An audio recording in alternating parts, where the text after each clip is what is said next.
Leading through action, building community, helping people find their full potential. I'm here with Gurbeen Bhasin, who is the founder of Aangen.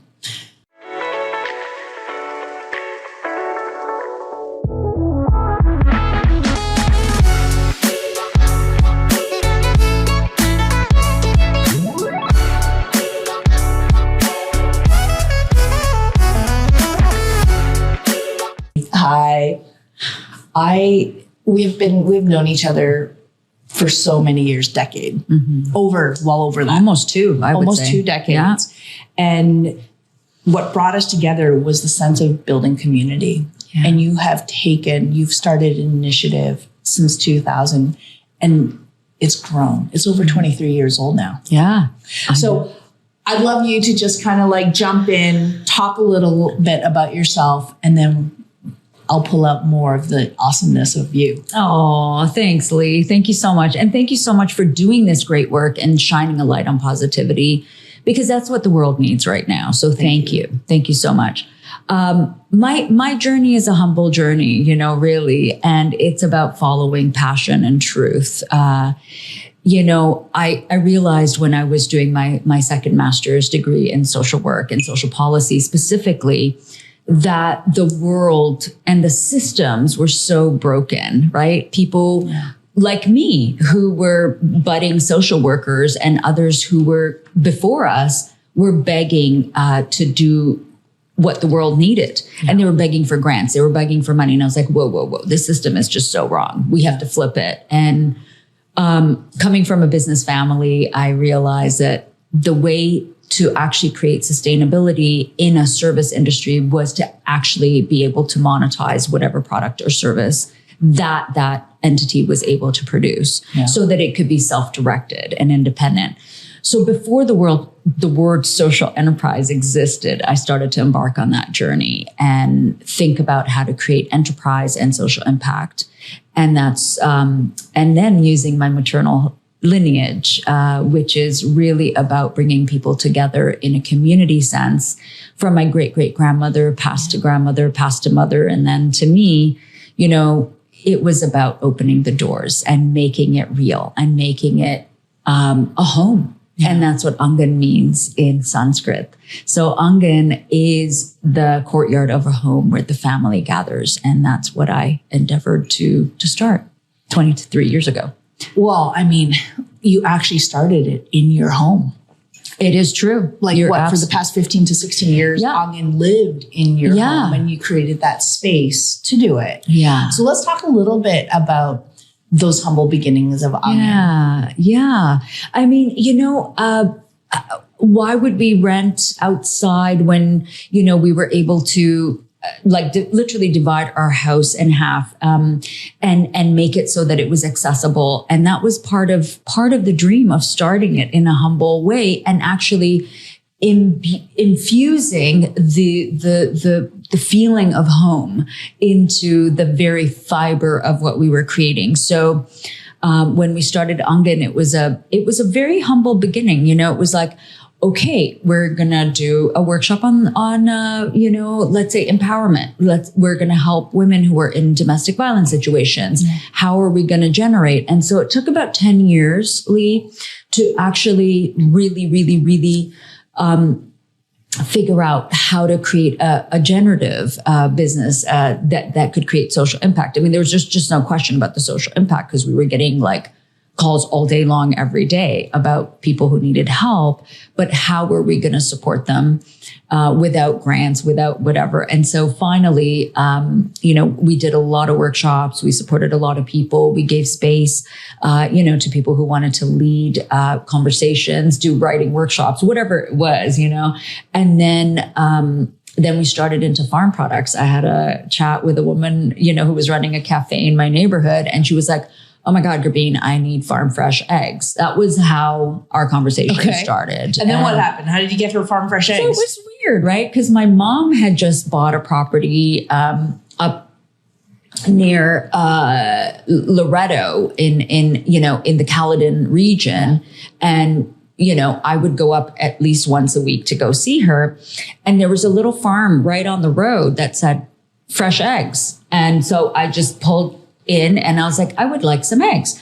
And so I took a dozen to the woman who ran the cafe, and she was brilliant and loved, literally she called me like an hour later and she's like, oh my God, these are the best eggs I've ever had. Can I put in an order for 5 dozen next week? And she's like, what do you charge? I'm like, I have no idea. I don't know. What are you paying now? Because I didn't know. Yeah. And I was always honest about that. And I'm like, I'm not in the egg business. I know nothing about it. So the egg business started there. So then it became eggs, honey, butter, maple syrup, blah, blah, bread. It just went. So we became the brunch girls. And so when Heather joined forces with me, and we would be like, driving around and dropping off brunch. And then the rest of the time we would spend supporting people who needed help. Right. And then that evolved.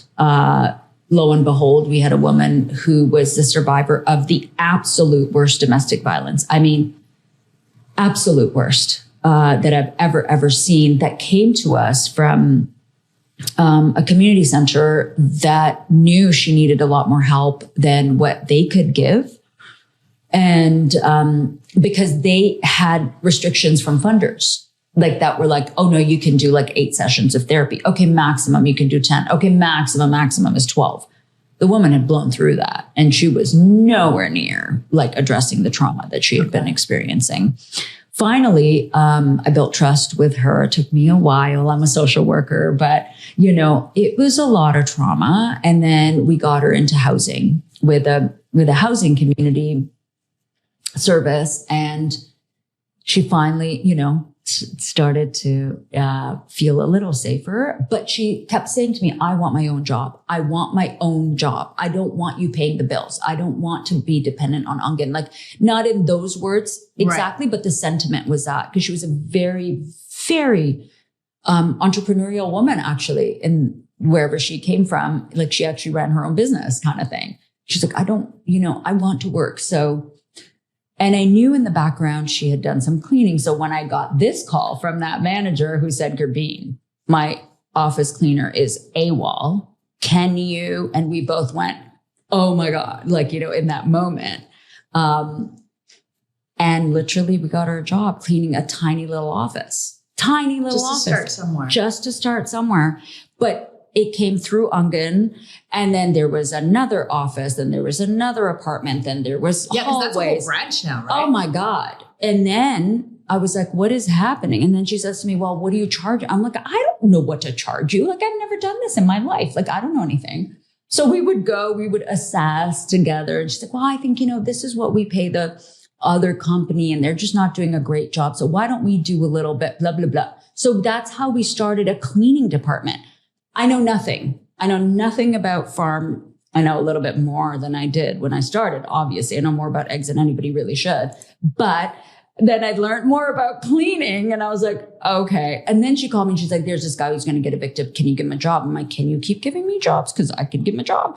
So I gave him a job, and then he saved his housing and so it became a thing. And then workers would talk to each other, like housing workers, and then it became one agency, then it became the next agency, and then it became so it became a thing. So the thing was helping people find not find housing, but to find employment so that they could secure their housing. Correct. Okay. Correct. And to maintain housing. Like, we did a huge seniors project. Okay. Over 100 seniors families were going to be evicted because of cleanliness and hoarding issues. And we were like, nope. Make it stop right now. We're going to come in and we're going to do the job, because they couldn't find people to do the job. So they were going to evict them. Right. And so you had a department for cleaning. That's right. That you took on. Yeah. So that's what happened. And so we've been literally like cleaning and making sure that people are housed and creating that employment, right? Creating that employment. People call me every day, Gurbeen, how can I volunteer? I'm like, I don't want you to volunteer. I actually don't want you to volunteer. Like, if you want to go find some grocery gift cards so we can support people, or if you want to, come to the Gala and help us with a fundraiser, that's great. But we don't want volunteers. We actually don't. We want people to employ work. People. Yes, absolutely. So let's talk about your kitchen. Right. So that's another thing that went down.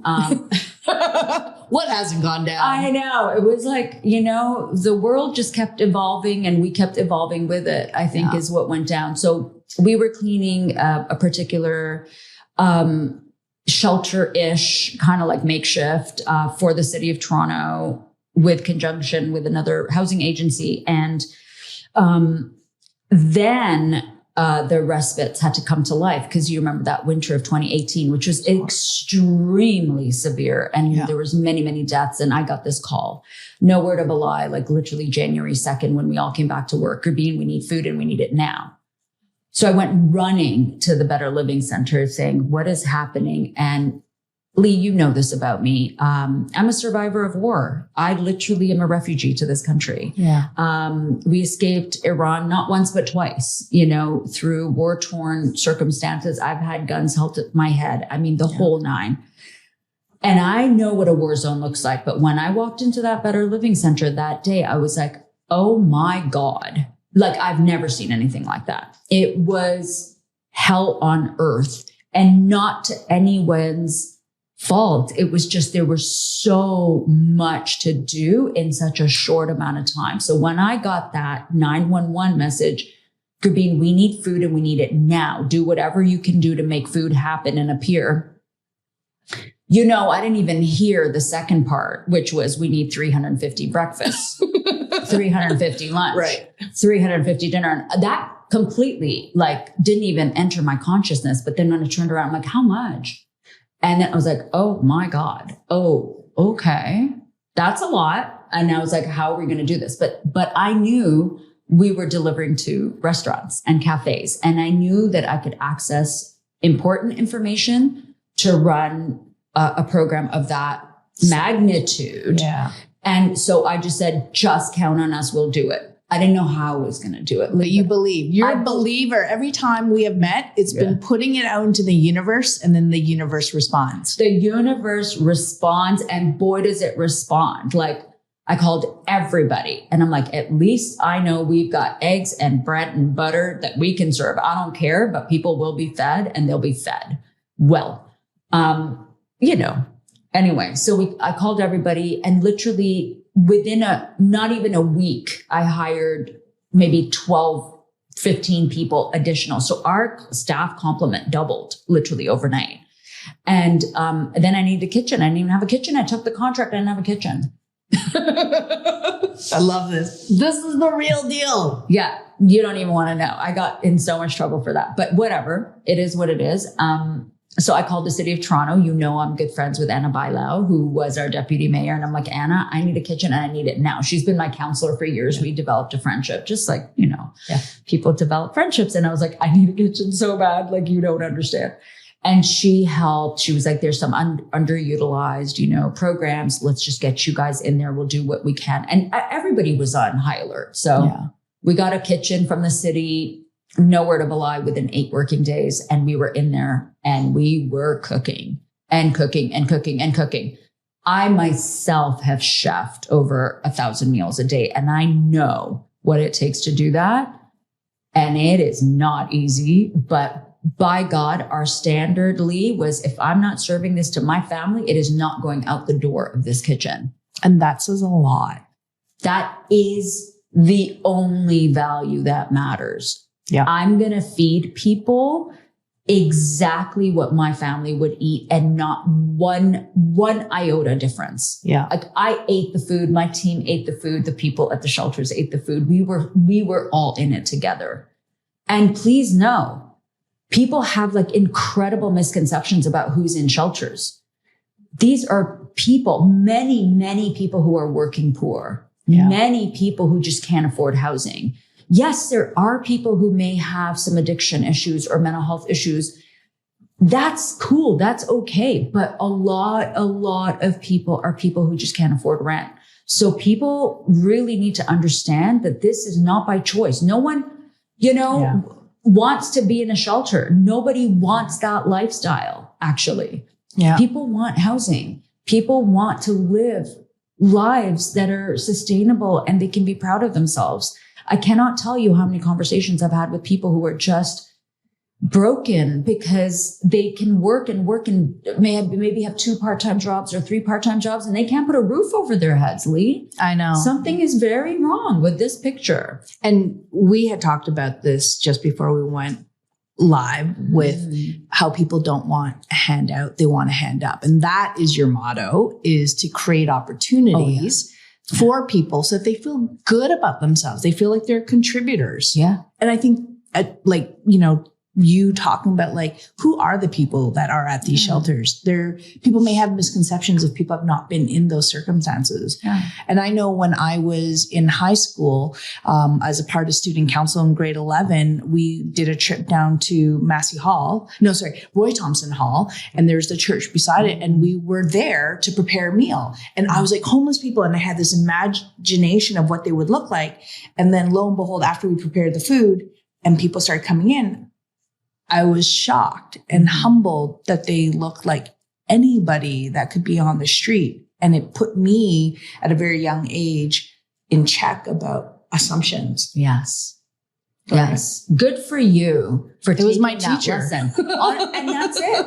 These are the teachers. I mean, my story started really in social work after my first master's degree, which was in international relations. I thought, okay, I have 5 languages. I've lived all over the world. I'm going to go into diplomacy or work at the UN or the whatever. Yeah. That was my life path. And I was so profoundly depressed after my first master's. I was devastated. The world was not okay. I could see how broken the systems were, even at that point in my life.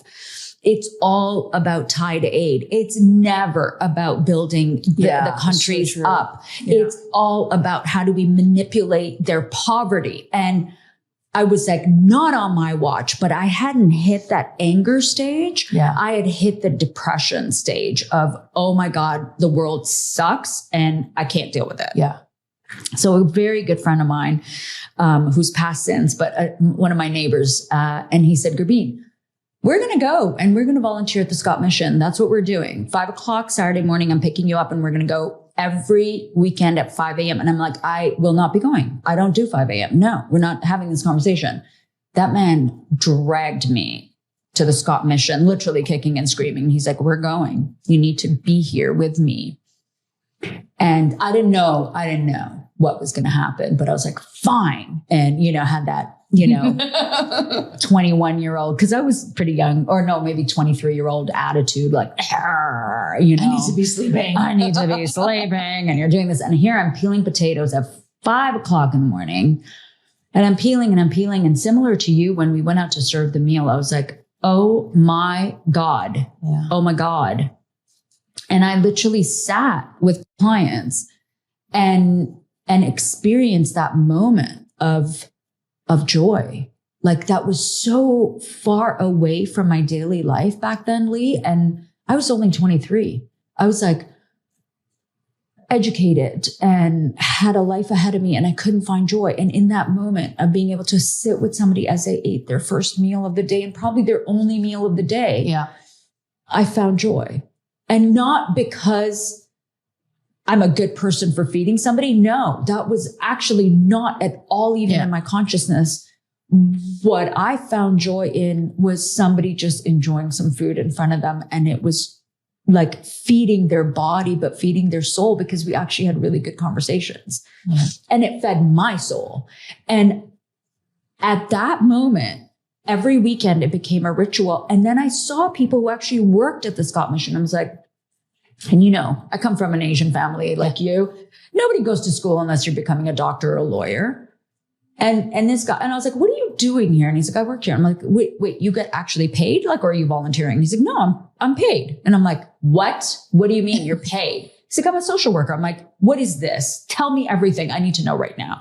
So he sat and he told me, he goes, yeah, I did my MSW at blah, blah, blah. And I'm like, blah, blah, blah, and blah. And I was like, wait, so you get paid to help people. This is your job, actually. And he's like, yes. And so immediately I knew I had to apply for an MSW. Right. But I had to stay in policy because I'm a systems thinker. Yes. That was my life-changing moment. I mean, one of many, but I was fully committed to experiencing that joy of being able to feed people. And, now as it stands, we have made and served over 1 million meals to the shelters, to the encampments, to anybody who needs it. And in fact, during COVID, we pivoted.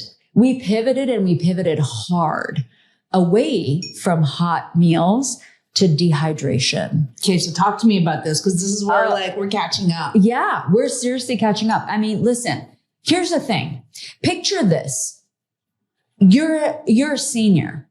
You're trapped in your house because you're not allowed to go do groceries. You may not even have the mobility to go to do groceries. You don't get enough support. Meals on Wheels can only do so much. God bless them. I mean, seriously. And then, whatever food bank can drop off whatever grocery. But here's this person who needs food. What are they going to do, Lee? They're going to have a tea and toast diet. That's so true. So true. We know this. So my team members, well, at least specifically one of my team members, Alicia, and I had started to talk about dehydration because we're making a lot of meals, but how do we make sure that those meals can last a longer time, blah, blah, blah. So we started pre-COVID just chit-chatting about dehydration. And we engaged another woman, Naomi, who I'll never forget. And I love her. And I got to catch up with her actually. And say, she was like, oh, the Gleaners do this. Gurbeen, come and look at it. And then COVID, shut the world down. So then Alicia and I went back to the drawing board and I'm like, okay, the shelters have to be split up, blah, blah. People are hungry at home. How do we pivot?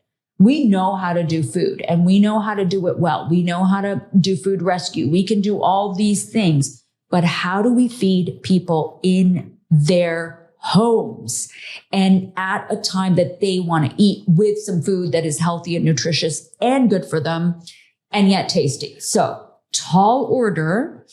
And we don't want it to be Maggie noodles or Lipton's or, you know what I mean? No offense. Those are sustenance. That's okay. Yeah. We just don't want that. We want a whole other level of quality. So the first time ever in the history of Aangen, first time, because we didn't have $50,000 lying around to go buy dehydrators and hire a nutritionist. Yeah. First time we applied for a grant. First time we got it. I know that's a big deal because you have always prided yourself on self-sustainability. So that's why I first Absolutely. time, I know you. You know me. I know you know me. It grated my soul, but I knew it was for the greater good. Yeah.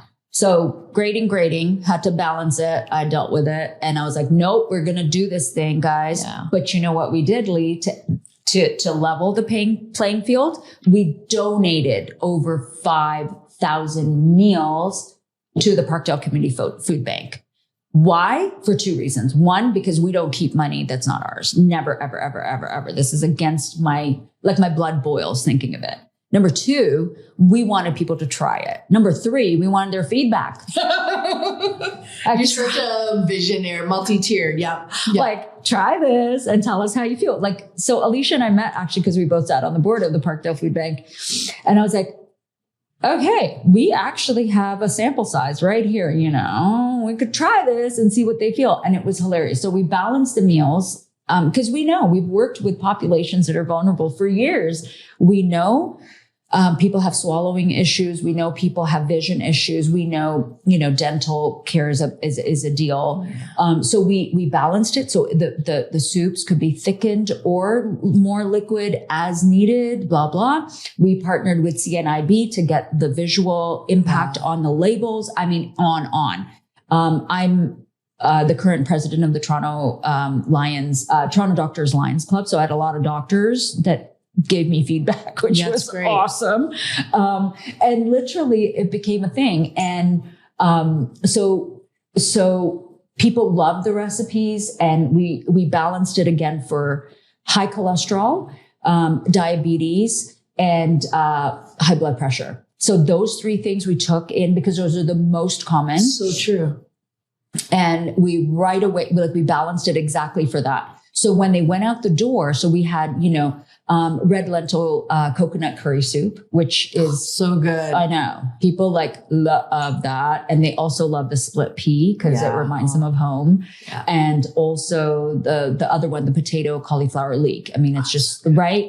It's food that people would eat that is reflective of the demographic and culture. That's right. And then wait till you hear the other lines we've developed. So those were the first OG lines that went out the door. Yeah. And people were like, yep, we can get into this. And we get stuff from the food bank that we can add to it, right? Because all of our meals are fully plant-based. That's part of our sustainability, model, because there's food rescue. We don't want to take the liability of meat or dairy dehydration. Not happening. And guess what? We know what sustainability looks like. I just finished my ESG certification and I'm all over that, I think I've been practicing like environmental social governance, which is ESG, for years.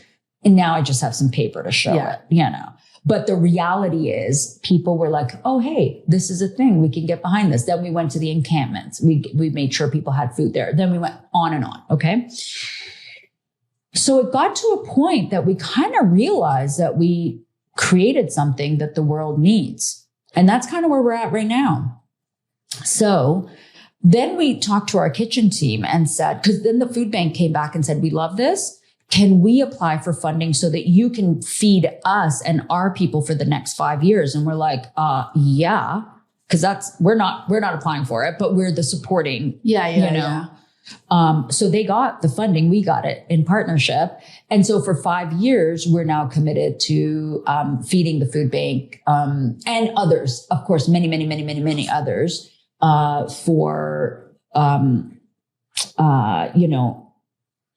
with meals just going out the door, like a subscription model almost, right? That's amazing. And then we can apply for youth, right? What do youth need? What do people who are going through transition, like gender transition, need? So we're really trying to make it very specific. Postnatal, prenatal. We're talking to that's like so many layers. Yeah, there's many layers, and like the Native Child and Family team that we're working with, they're so good, and they're like, can we develop a 3 sister soup? And I'm like, oh my God, please, that would be an honor, like to be part of that process. So we're just really working with people, and this has been the key, right? Like.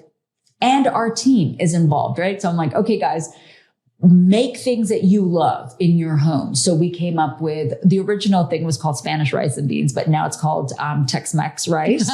Tex-Mex rice. Come on, who doesn't want some Tex-Mex rice? And then there's the jerk style rice. Oh my God, now. I know. Sorry. And then biryani.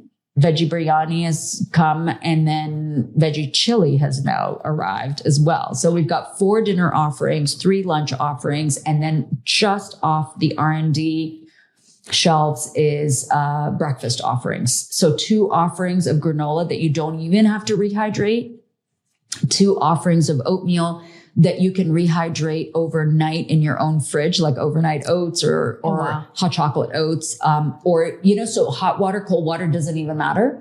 So we're getting to the point where it's like, and then we have the beans recipe, maple beans. Oh my gosh, that sounds so good. I know. So we're doing the things, in terms of like, making sure that demographic needs are being met, like you said. And also to make sure that people get healthy food and nutritious food at the moment they need it. I mean, like when Ukraine happened, I was packing boxes, literally not this birthday past, but my last birthday. And we were packing. And I was like, this is like the best birthday for me because I get to empty out half my closet. I'm a purger. And I love purging and sending everything to front lines. And then we were packing. We had so many donations of soup. Lee, and I'm holding these soups and I'm like, my God, this weighs like a whole pound. And it's like 1, maximum 2 meals. We have dehydrated soup that weighs like paper, weighs nothing, like 50 grams it weighs, and it makes a whole meal once it's rehydrated.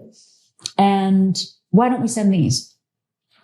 So I actually, it's weight logic, right? And I called, and we started to ship right away. I did fundraising on my own. I contacted all my friends. I'm like, donate $100, please. Donate $20. I don't care what you have. Just donate it now so we can get meals to Ukraine. And then the CBC heard of it and they're like, we're coming down and shoot this. And I was like, okay, do it. And then, so we were paying for shipping ourselves out of the donations at this point.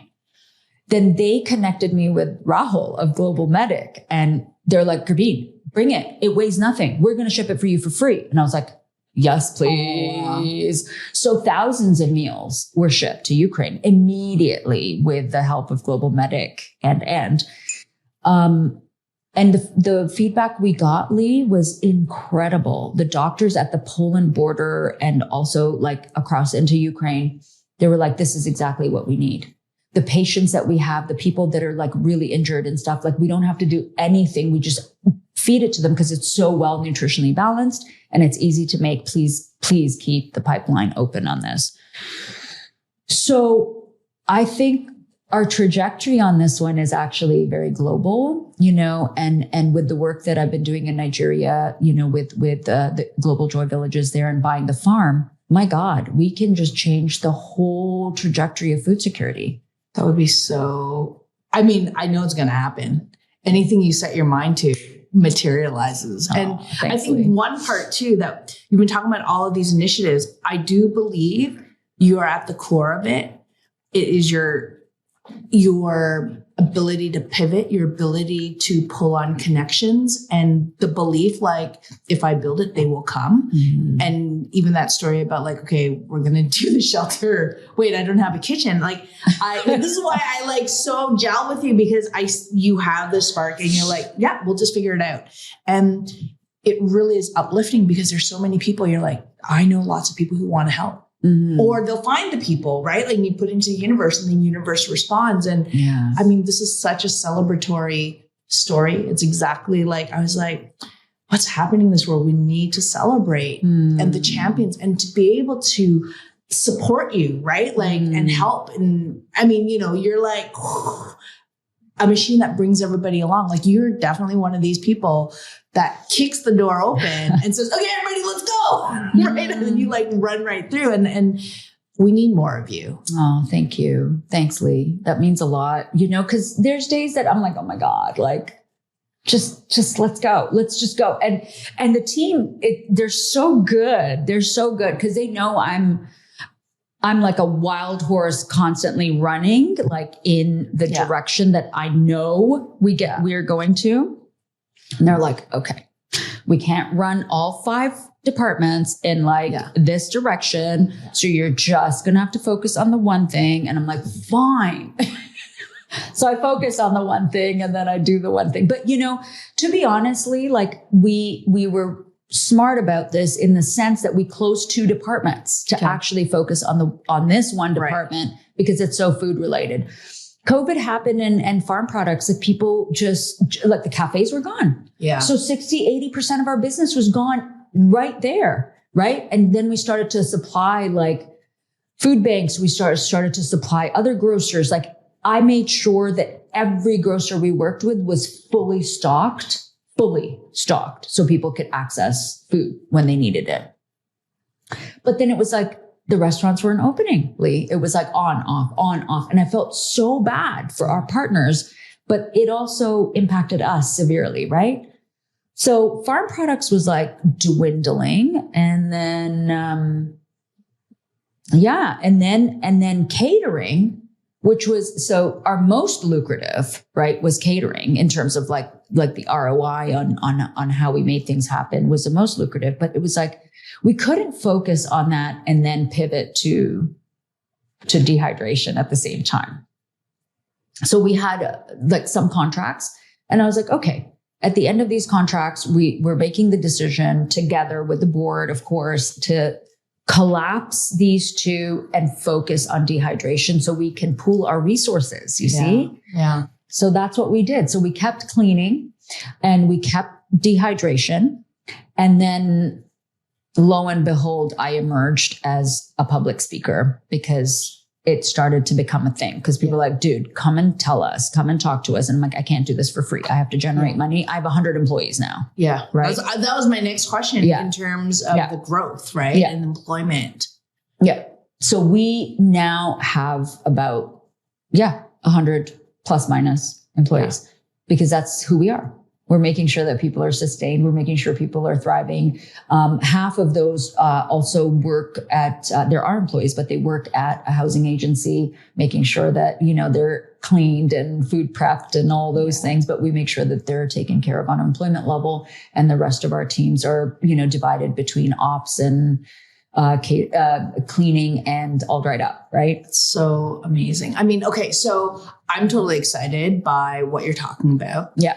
if we are to, people who are listening are excited, and if people want to get involved, whether, to support your initiative, to find help in the initiative, like you have the biggest heart. You're one of the people who I know who's like, what? There's a problem? Oh, I have a solution, right? And you always like go, okay, what can people do? Or where should people go? I guess that's the piece. Yeah. Thank you.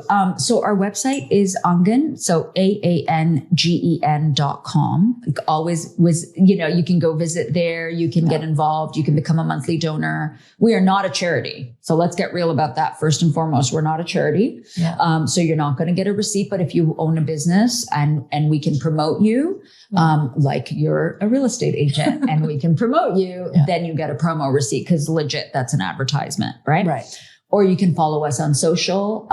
We have a gala coming up that our board is organizing, because it's like a recovery gala from COVID. We spent all of our savings to get through COVID. And to be honest, when all the COVID top-ups were coming, so remember this, when I started the employment side of our business, I started it at $15 an hour. And that was over 11 years ago. Living wage back then. I started that. Like, there was no question that people had to make that. And of course, we've been always ahead of the curve on it. I wish now we could pay the current living wage. We're just so slammed. But that's one of our goals with our recovery gala, is to make sure that we have enough to top up people's wages. Yeah. That is important to me. Yeah. I want to make sure. And then hopefully our media sponsors will come up with, phone packages for my people to have work phones and data on their phones and things like that. Things that have been on my wish list. Yeah. For people. Like, we finally got health benefits about 3 years ago, which I'm super stoked about. Yeah, that's a big deal. Do you know what I mean, Lee? Like, I want Aangen to be that organization that supports people like above and beyond. We top up people's Prestos. We make sure people have grocery cards. We even support, first and last month, like, rent, just to make sure people get it. And then it's like a temporary loan and they can pay it back, like the Gurbeen banking model. I'm all over that. Love that. Pay it forward. And it's faith, right? Like, it's good faith. Like, and it's that, you put it out there and it comes back in triple, if not more. Right. And that's the one thing that, I don't know, from the first time we met almost 20 years ago that I remembered, like, you're like, this is the path. And you don't have you're not like, okay, this is what we have to do. You're open to reading the tea leaves and kind of, this is the path we're going to go on. Yeah. And what is a challenge becomes an opportunity. Yeah. And then, you've got so much street cred. Like, people know, oh, she's on it. It's good. Right. Thank you. And that's where, you know what? A reputation is earned. Yes. And that to me is such an important part of this journey. I started with nothing, Lee, other than an idea. And it was a harebrained idea. I was told I was mad. I can't tell you how many times. And that's okay. I can live with that. But what I do stand on is that cred, is the cred to say, you know what, guys, here's a problem. And we're going to put our thinking and our resources behind it to do something. And we will, by God, we will, because we're committed, right? There's people when Syria happened, when Pakistan happened, when Lebanon happened, when, my God, where do I start? Yeah. Sudan. Gurbeen, what are you guys doing? We want to get behind it. Gurbeen, what are you guys doing? Yeah. And I'm like, thank you for that vote of confidence. Because immediately when Ukraine happened, I had a channel. Yeah. So now we're building those channels. I literally had a conversation yesterday with a guy in the Middle East who works with the UN Food Program. And he's like, what can we do to make sure that your food is getting to the hands of people who really need it in the Middle East, in Northern Africa? And I'm like, we're working on it. Let's do it. Yeah. And so that's, to me, where we will enter the global market as a support system so people can get the food that they need to get through the day, every minute of every day. And then we can teach. That's where I want to grow into, is how do we go back to old school farming mechanisms like we did in Nigeria? How do we use solar dehydration? How do we create like actual sustainability, you know, and a circular economy? Like I've transitioned. You've always been about a circular, like everything being interconnected and bringing your wholeness, whole self and creating circle connection, beginning and an end, right? And the cycle of life. Yeah. So before we end, because this is so exciting and awesome and it's all propelling towards awesomeness as it always is. Thank you. Your favorite quote, which is Rumi, is your task is not to seek for love, but merely to seek and find all the barriers within yourself that you have built against it. Talk to me about that. You know, I was 32 when I was diagnosed with lupus, and I died and came back, I can't tell you, a handful of times, if not more. And one night I stayed up and I questioned myself, like, why am I alive? What am I doing here? Why am I still here? You know? And that was where I sat and started to think about what is my purpose? And I landed on love, just to show up as love every day. And Rumi has been one of my favorite authors, and I think of the world in general. And when I read this quote about removing the barriers to love, it really made me realize that all we are inside is love. And if we can all just show up as love every day, then that's all we need. And that's what that quote means to me. Nothing better to end on but love. And that's it. Thank you so much. Thank you. This has been a pleasure. It's been such a pleasure.